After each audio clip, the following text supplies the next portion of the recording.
The vacuum blower assembly is a high wear item that must be serviced annually.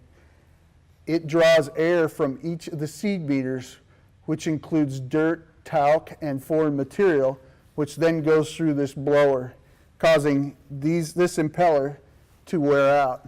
This particular one had a terrible vibration.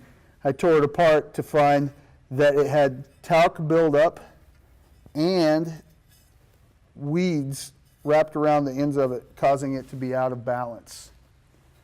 Also, as you look at these for wear, they will wear from the inside out, causing a V-shaped wear in the impeller. This is most obvious when we start losing vacuum pressure on our gauge and can't obtain the correct vacuum. The other thing to look for on these blowers is the hydraulic motor itself. These motors are a 3-hose motor with an inlet, an outlet, and a case drain.